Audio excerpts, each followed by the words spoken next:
Hello, good morning, जोहार। मैं संजय और आप देख रहे हैं न्यूज़ झारखंड। चलिए जानते हैं आज की मुख्य 25 बड़ी खबरों को। पहली बड़ी खबर की बात करें, मांडर उपचुनाव में किसके सिर सजेगा जीत का ताज। रिजल्ट आज सुबह 8 बजे से मतगणना।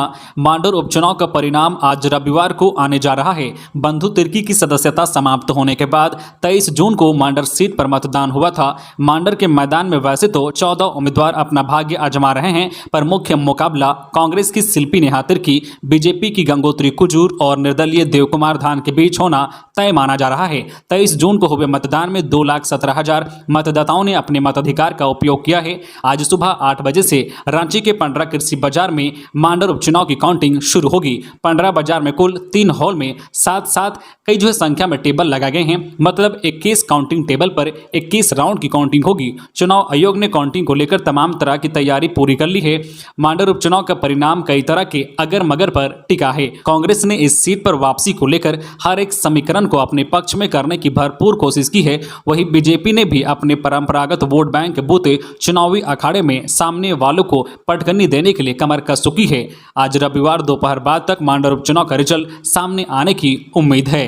अगली बड़ी खबर की बात तो राष्ट्रपति चुनाव असमंजस में झामो, निर्णय के लिए शिबू सोरेन अधिकृत। राष्ट्रपति चुनाव में एनडीए प्रत्याशी द्रौपदी मुर्मू को समर्थन देना है या यूपीए प्रत्याशी यशवंत सिन्हा को, इसको लेकर झामो असमंजस में है। मुख्यमंत्री हेमंत सोरेन के आवास में पार्टी अध्यक्ष शिबू सोरेन की अध्यक्षता में शनिवार को हुई पार्टी विधायकों व सांसदों की बैठक में समर्थन पर कोई निर्णय नहीं हो सका। निर्णय के लिए झामो के केंद्रीय अध्यक्ष शिबू सोरेन को अधिकृत किया गया है। चूंकि अभी चुनाव में समय है, इसलिए इस मुद्दे पर एक बार फिर बैठक होगी। इससे पहले मुख्यमंत्री हेमंत सोरेन दिल्ली जाएंगे। बताया जा रहा है कि वे केंद्रीय गृह मंत्री अमित शाह के अलावा यूपीए के आला नेताओं से भी मुलाकात करेंगे। मुलाकात में हुई बातों की जानकारी पार्टी अध्यक्ष शिबू सोरेन को दी जाएगी। इसके बाद गुरुजी निर्णय लेंगे, जिसकी जानकारी बैठक कर पार्टी के सांसदों व विधायकों को दी जाएगी।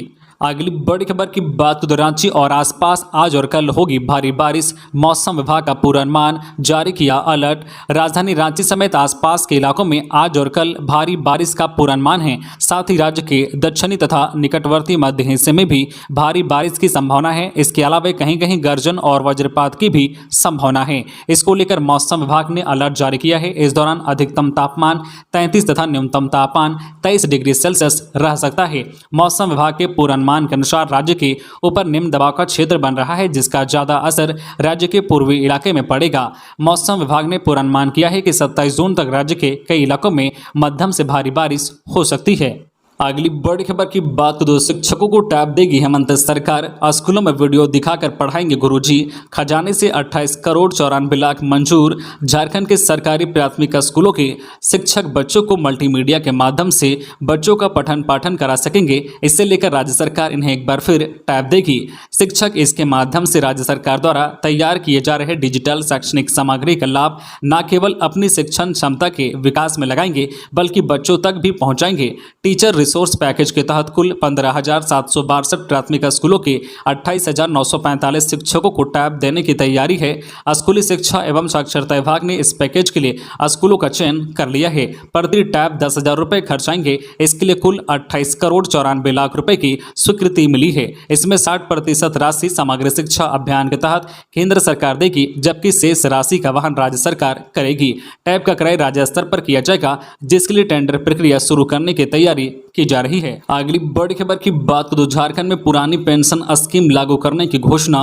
हेमंत सोरेन आज 26 जून को पेंशन महासम्मेलन में करेंगे ऐलान। राजधानी रांची के मोराबादी मैदान में आज 26 जून को पुरानी पेंशन स्कीम लागू करने की मांग को लेकर सरकारी कर्मियों का पेंशन महासम्मेलन होगा। इसमें उड़ीसा, तेलंगाना, उत्तर प्रदेश, बिहार, मध्य प्रदेश सहित विभिन्न राज्यों में पुरानी पेंशन योजना की मांग कर रहे कर्मचारी संगठनों के प्रतिनिधि शामिल होंगे। मिली जानकारी के अनुसार मुख्यमंत्री हेमंत सोरेन इस महासम्मेलन में बतौर मुख्य अतिथि शामिल होंगे। इस मौके पर वे राज्य में पुरानी पेंशन स्कीम लागू करने की घोषणा कर सकते हैं। इसके अलावा राज्य के कई मंत्री भी मौजूद रहेंगे। मालूम हो कि मुख्यमंत्री हेमंत सोरेन ने पुरानी पेंशन बहाली की घोषणा पहले ही कर दी है, जिसे जल्द लागू करने की बात कही गई है। इसी को लेकर NMOPS के लोग रविवार को मोराबादी के फुटबॉल स्टेडियम में एकजुट होंगे, जिसमें करीब हजारों लोगों के आने की बात कही जा रही है। खबरों में आगे बढ़ने से पहले आपसे रिक्वेस्ट रिक्वेस्ट है कि अगर आप चैनल को सब्सक्राइब नहीं किए हैं तो प्लीज़ चैनल को सब्सक्राइब करके बेल आइकन प्रेस कर दें, जिससे आपको झारखंड की हर छोटी बड़ी खबर का अपडेट आप तक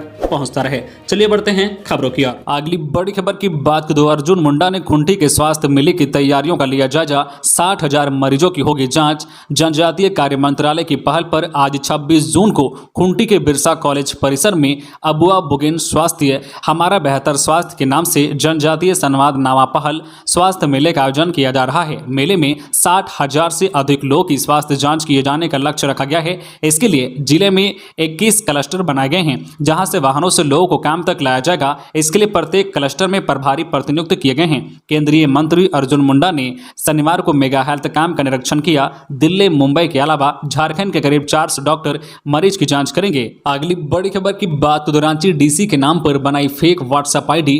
रांची के जिला दंडाधिकारी सह उपायुक्त छवि रंजन के नाम से फेक व्हाट्सएप आईडी बनाई गई है। इस फेक व्हाट्सएप आईडी से लोगों को गुमराह किया जा रहा है। उपायुक्त ने लोगों से अपील की है कि अगर इस फेक आईडी से आपसे संपर्क किया जाता है तो किसी भी तरह के झांसे में नहीं आए। प्रशासन द्वारा इस मामले की विधिवत सूचना पुलिस अधीक्षक कार्यालय को दी गई है। अगली बड़ी खबर की बात तो झारखंड के chief justice doctor Ravi Ranjan पहुंचे मधुपुर। एडीजे और सिविल जज कोर्ट का किया उद्घाटन। झारखंड हाईकोर्ट के मुख्य न्यायाधीश डॉक्टर रवि रंजन मधुपुर पहुंचे, जहां उन्होंने एक समारोह में व्यवहार न्यायालय परिसर में एडीजे और सिविल जज कोर्ट का उद्घाटन किया। इस मौके पर उच्च न्यायालय के न्यायमूर्ति एस चंद्रशेखर और कैलाश प्रसाद देव के अलावा देवघर और मधुपुर कोर्ट के जज, देवघर उपायुक्त मंजुनाथ भजंत्री, एसपी सुभाष चंद्र जाट भी मौजूद रहे।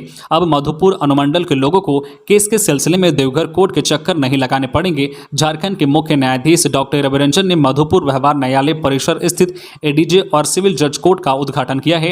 इस दौरान चीफ जस्टिस के साथ कई जज और जिले के वरीय पदाधिकारी मौजूद रहे। अगली बड़ी खबर की बात तो जमशेदपुर में ब्राउन शुगर पेडलर सलमा खातून पिस्टल और 6 लाख रुपए के साथ गिरफ्तार। झारखंड की जमशेदपुर पुलिस को बड़ी सफलता हाथ लगी है। जमशेदपुर की सीताराम डेरा पुलिस ने आदित्यपुर की ब्राउन शुगर पेडलर सलमा खातून को पिस्तौल के साथ गिरफ्तार किया है। इसके अलावा पुलिस ने सलमा के पास से 7 जिंदा गोलियां, 20 पुड़िया ब्राउन शुगर, 6 लाख रुपए नगद और 36.3 ग्राम वजन के गहने भी बरामद किए हैं। इसकी जानकारी देते हुए सीटीएसपी के विजय शंकर ने बताया कि पुलिस को गुप्त सूचना मिली थी कि सीताराम डेरा थाना क्षेत्र के भालूबासा के महिमा रेसिडेंसी के तीसरे तल्ले में एक महिला भाड़ी में रहकर ब्राउन शुगर बेचने का कारोबार करती है। सूचना पाकर पुलिस की एक टीम का गठन किया गया और छापेमारी की। छापेमारी के दौरान पुलिस ने महिला के पास से 20 पुड़िया ब्राउन शुगर जैसे दिखने वाला पदार्थ के साथ नगद और गहने बरामद किए हैं।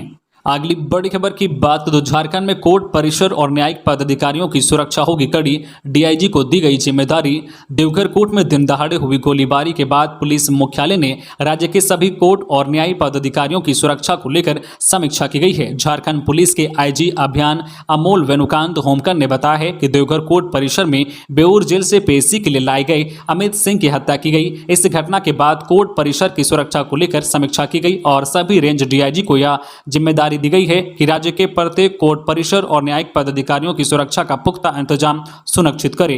पुलिस मुख्यालय ने सभी जिलों के एसपी को आदेश दिया है कि वह अपने अपने जिलों के अदालतों में सुरक्षा की खामियों को चिन्हित कर दूर करे। अदालतों में मेटल डिटेक्टर, सीसीटीवी कैमरा, सुरक्षा कर्मियों की पर्याप्त संख्या में तैनाती और अनावश्यक लोगों को प्रवेश पर प्रतिबंध को लेकर कड़े नियम बनाए हैं। इसके साथ ही प्रत्येक कोर्ट में पुलिस निरीक्षक स्तर के अधिकारियों को कोर्ट परिसर में नोडल अफसर के रूप में तैनात करने का निर्देश दिया गया है।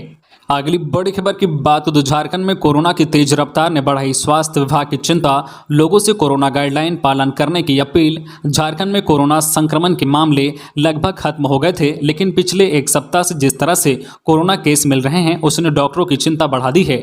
रिम्स में कोरोना टास्क फोर्स के कोऑर्डिनेटर डॉक्टर प्रभात कुमार कहते हैं कि चिंता की बात यह है कि राज्य के 99% लोगों ने मान लिया है कि कोरोना समाप्त हो गया है, जबकि यह सोच गलत है। अभी भी कोरोना का वायरस हमारे आसपास है और किसी भी क्षण यह व्यापक रूप ले सकता है। अगर इसे रोकना है तो कोरोना गाइडलाइन जैसे मास्क लगाना और सोशल डिस्टेंसिंग का पालन करना जरूरी है। उन्होंने कहा कि जिन लोगों ने वैक्सीन की दूसरी डोज या बूस्टर डोज नहीं ली है वह जरूर वैक्सीन ले लें। अगली बड़ी खबर की बात तो साहिबगंज में संथाल लिबरेशन आर्मी के 2 सदस्य गिरफ्तार। हथियारों का जखीरा बरामद। संथाल लिबरेशन आर्मी के 2 सदस्यों को बोरियो थाना क्षेत्र के पुलिस ने हथियार के जखीरा के साथ गिरफ्तार कर लिया है। शनिवार को मुख्यालय डीएसपी ने इसकी जानकारी दी है। डीएसपी यज्ञ नारायण तिवारी ने बताया कि गुप्त सूचना मिली थी कि संथाल लिबरेशन आर्मी के कुछ सदस्य बोरियो थाना अंतर्गत किसी जगह बड़ी घटना को अंजाम देने के फिराक में हैं। इस बात की जानकारी मिलने के साथ ही बोरियो थाना पुलिस और बरहेट थाना के पुलिस संयुक्त रूप से जंगल में छापेमारी किया, जिसमें 2 लोग को गिरफ्तार की गई, जिनके पास से 3 राइफल और देसी कट्टा और गोली बरामद किया गया। बाकी 6 अन्य जो है लोग जंगल का सहारा लेकर भाग निकले। उन्होंने कहा है कि 2 आरोपी रोहित मुर्मू और संजू बास्की को गिरफ्तार किया गया है। अगली बड़ी खबर की बात करें तो 11 जुलाई से शुरू होगा नेतरहाट आवासीय विद्यालय के सिलेक्टेड स्टूडेंट का मेडिकल टेस्ट। देश के प्रतिष्ठित आवासीय विद्यालय में से एक नेतरहाट आवासीय विद्यालय के वर्तमान एकेडमिक ईयर में एडमिशन के लिए चयनित स्टूडेंट्स का मेडिकल टेस्ट कराया जाएगा। यह टेस्ट रांची सदर अस्पताल की टीम करेगी। इसे लेकर शेड्यूल और नोटिफिकेशन जारी कर दिया गया है। जिन स्टूडेंट्स का सिलेक्शन हुआ है वे स्कूल वेबसाइट पर दिए गए लिस्ट में अपने मेडिकल टेस्ट का शेड्यूल देख सकते हैं। मेडिकल टेस्ट की प्रक्रिया 11 जुलाई से शुरू होगी। नेतरहाट आवासीय स्कूल की वेबसाइट पर दी गई जानकारी के अनुसार मेडिकल टेस्ट की प्रक्रिया 11 जुलाई से शुरू होगी। 11 जुलाई की सुबह 10 बजे से सदर अस्पताल रांची में 33 सेलेक्टेड स्टूडेंट का मेडिकल टेस्ट होगा। इसी तरह 12 जुलाई को 34 स्टूडेंट का मेडिकल टेस्ट होगा और 13 जुलाई के अंतिम दिन 33 स्टूडेंट का मेडिकल टेस्ट होगा। अगली बड़ी खबर की बात तो सांप काटने से होटल संचालक की मौत। लोहरदगा के कुड्डू चंदवा मुख्य पथ पर स्थित जो है निशा ढाबा के संचालक शिव कुमार साहू की मौत सर्पदंश से हो गई। परिजनों ने बताया कि शुक्रवार को खाना खाकर रात को अपने कमरे में सोने चले गए थे। इसी बीच रात्रि में 12 बजे उल्टी करने की बात कहकर उठे और फिर सो गए। फिर उन्होंने अपनी पत्नी को आवाज दी। पत्नी कमरे में गई तो देखा बेड पर सांप है। हल्ला कर जो है बगल के लोग को उठाकर किसी तरह कुड्डू अस्पताल लाया गया, जहां स्थिति गंभीर देख डॉक्टरों ने लोहरदगा सदर अस्पताल रेफर कर दिया। सदर अस्पताल में भी स्थिति गंभीर देख चिकित्सकों ने रांची रेफर कर दिया। रांची ले जाने के दौरान मांडर के समीप स्थिति और गंभीर हो गई। परिजनों ने काफी जो है मिन्नत कर मांडर अस्पताल में भर्ती कराया, जहां इलाज के दौरान शिव कुमार साहू की मौत हो गई। परिजनों का रो रो कर बुरा हाल है। अगली बड़ी खबर की बात तो द्रौपदी मुर्मू ने हेमंत सोरेन से की बात। राष्ट्रपति चुनाव में मांगा जेएमएम का समर्थन। राजग की ओर से राष्ट्रपति पद की उम्मीदवार द्रौपदी मुर्मू ने शनिवार को झारखंड मुक्ति मोर्चा झामुमो के नेता व झारखंड के मुख्यमंत्री हेमंत सोरेन से फोन पर बात की और उनसे राष्ट्रपति चुनाव में समर्थन करने की अपील की। सूत्रों ने बताया कि मुर्मू ने सोरेन से व्यक्तिगत रूप से संपर्क किया है और उनसे उनकी उम्मीदवारी का समर्थन करने का अनुरोध किया है। मुर्मू ने 18 जुलाई को होने वाले राष्ट्रपति चुनाव के लिए नामांकन दाखिल करने से पहले कांग्रेस अध्यक्ष जो है सोनिया गांधी, राष्ट्रवादी कांग्रेस पार्टी एनसीपी प्रमुख शरद पवार, तृणमूल कांग्रेस प्रमुख और पश्चिम बंगाल की मुख्यमंत्री ममता बनर्जी से भी संपर्क किया था। सूत्रों ने बताया है कि तीनों नेताओं ने उन्हें अपनी शुभकामनाएं दी हैं। अगली बड़ी खबर की बात दो मन की बात। पीएम मोदी सीधो कान्हू, चांद भैरव और फूलो झानो के शौर्य की करेंगे चर्चा। आज रविवार को पीएम नरेंद्र मोदी का रेडियो कार्यक्रम मन की बात का प्रसारण होगा। इस बार प्रधानमंत्री मोदी अपने कार्यक्रम में हूल क्रांति के जनक शहीद सीधो कान्हू, चांद भैरव और फूलो झानो के शौर्य गाथा की चर्चा करेंगे। कार्यक्रम का प्रसारण सुबह 11 बजे होगा। इस बारे में उपायुक्त रामनिवास यादव ने जानकारी दी है। प्रधानमंत्री नरेंद्र मोदी अपने कार्यक्रम मन की बात में झारखंड के शहीद सीधो कान्हू की गाथा को देश दुनिया के सामने रखेंगे। इसके बारे में साहिबगंज उपायुक्त रामनिवास यादव ने कहा है कि यह जिले वासियों के लिए खुशी का पल है। हर किसी को आज मन की बात को सुनना चाहिए। अगली बड़ी खबर की बात दो पलामू एक्सप्रेस से 425 बोतल देसी शराब बरामद। बरकाकाना से पटना जाने वाली पलामू एक्सप्रेस से गढ़वा रोड जीआरपी ने 425 बोतल देसी शराब जब्त की है। शराब की बोतल 5 बोरियों में भरकर ट्रेन की जनरल डिब्बे की सीट के नीचे छुपा कर रखी गई थी।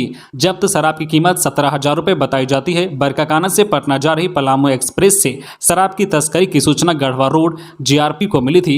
इसके बाद शुक्रवार की रात गढ़वा रोड स्टेशन पर ट्रेन के पहुंचते ही जीआरपी ने छापेमारी की।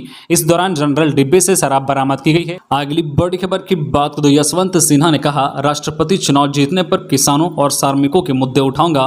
विपक्षी दलों को लिखा पत्र। राष्ट्रपति चुनाव में विपक्ष के उम्मीदवार यशवंत सिन्हा ने कहा है कि यदि वे जीत जाते हैं तो किसानों, श्रमिकों, बेरोजगार युवाओं, महिलाओं और समाज में हाशिए पर खड़े जो है वर्गों के लिए आवाज उठाएंगे। विपक्षी दलों को लिखे पत्र में सिन्हा ने राष्ट्रपति पद के लिए अपना उम्मीदवार चुनने पर उन्हें धन्यवाद दिया है। विपक्षी नेताओं को उन्होंने आश्वासन दिया है कि वे बिना किसी भय या पक्षपात के संविधान के बुनियादी जो है मूल्यों पर जो आदर्शों को जो है कायम रखेंगे। बताते चले कि भारत का नया राष्ट्रपति चुनाव के लिए मतदान 18 जुलाई को होगा। अगली बड़ी खबर खबर की बात करें, हजारीबाग के बरही में छापेमारी, अवैध कोयला, स्टोन व बालू लदे 9 वाहन जब्त, 8 चालक गिरफ्तार, भेजे गए जेल। हजारीबाग जिले के बरही में पुलिस एवं खनन विभाग की ओर से की गई संयुक्त छापेमारी में बरही थाना क्षेत्र के बिलौतिया मोड़ के पास अवैध कोयला लदे 4 ट्रक, स्टोन चिप्स लदे 2 हाईवा एवं अवैध बालू लदे 3 ट्रैक्टर जब्त किए हैं। मौके से 8 वाहनों के चालक को गिरफ्तार किया गया है। यह सभी लोग अलग अलग जिलों के रहने वाले हैं। सभी लोगों के खिलाफ अवैध माइनिंग, परिवहन, चोरी एवं जालसाजी के आरोप में अलग अलग धाराओं में प्राथमिकी दर्ज की गई है। सभी गिरफ्तार चालकों को जेल भेज दिया गया है। अगली बड़ी खबर की बात तो धनबाद में स्वास्थ्य केंद्रों में दिव्यांगता शिविर 4 जुलाई से।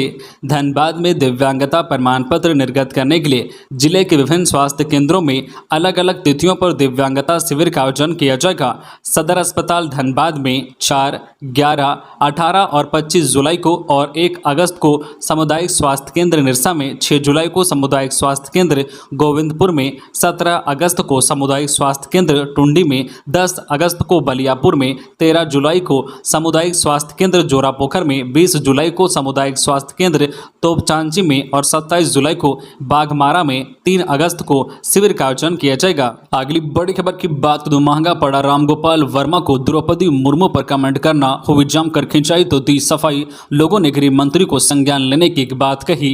फिल्मकार रामगोपाल वर्मा को एनडीए के राष्ट्रपति पद की उम्मीदवार और झारखंड की पूर्व राज्यपाल द्रौपदी मुर्मू पर कमेंट करना महंगा पड़ा है। ट्वीट पर उनके द्वारा किए गए कमेंट पर न केवल वो ट्रोल हो गए हैं बल्कि यूजर्स ने उनकी जमकर खिंचाई की है। उनमें कुछ ने तो वर्मा के ट्वीट पर गृह मंत्री द्वारा संज्ञान लेने की भी अपील की है। अपने ट्वीट को लेकर वर्मा ने बाद में सफाई भी दी है। वहीं रांची से सांसद संजय सेठ ने वर्मा के ट्वीट को शेयर करते हुए लिखा है कि देश के सर्वोच्च पद का चुनाव हो रहा है और इस फिल्मकार की भाषा देखिए। एक आदिवासी महिला हमारे राष्ट्रपति बनने जा रही है, वह इन्हें नागवारा गुजर रहा है। यह कैसी भद्दी टिप्पणी है। ऐसे घृणित लोगों पर कानूनी कार्रवाई होनी चाहिए। अभिव्यक्ति की आज़ादी के नाम पर कितना नीचे गिरोगे तुम सब। अगली बड़ी खबर की बात करें, घर से भूत भगाने के नाम पर गुमला में ठगी। गुमला के रायडीह प्रखंड में ठगी की एक अजीब घटना घटी है। एक परिवार ने अंधविश्वास में आकर घर का सारा पैसा गंवा दिया। घर में किसी की हड्डी गाड़ी हुई है, इस कारण घर में भूत है। भूत की वजह से घर में लोग बीमार हो रहे हैं, यह कहकर कुछ ठगों ने ठगी की घटना को अंजाम दिया है। कोंडरा पंचायत स्थित मोकरा बाजार टाण गांव की घटना है। मोकरा गांव निवासी सुरजा उरांव के परिवार ने ओझा गुनी व ठगों के झांसे में आकर 3 लाख रुपए, एक खस्सी व 4 मुर्गा गंवा दिया है। शनिवार देर शाम तक पुलिस के पास मामला नहीं पहुंचा। गढ़वा पुलिस को मिली बड़ी सफलता, बाइक चोर गिरोह का खुलासा, 4 आरोपी चढ़े हत्थे, 4 बाइक जब्त।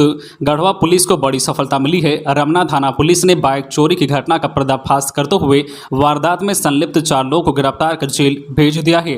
तो ये थी आज की झारखंड के टॉप बड़ी खबरें। इसी तरह झारखंड की हर छोटी बड़ी खबर देखने के लिए आप हमारे चैनल न्यूज झारखंड चैनल को सब्सक्राइब करके बेल आइकन प्रेस कर दीजिए, जिससे आपको झारखंड की हर छोटी बड़ी खबर का अपडेट आप तक पहुंचता रहे। तो आज के लिए बस इतना ही, हमें दीजिए इजाजत, फिर मिलते हैं नेक्स्ट न्यूज में।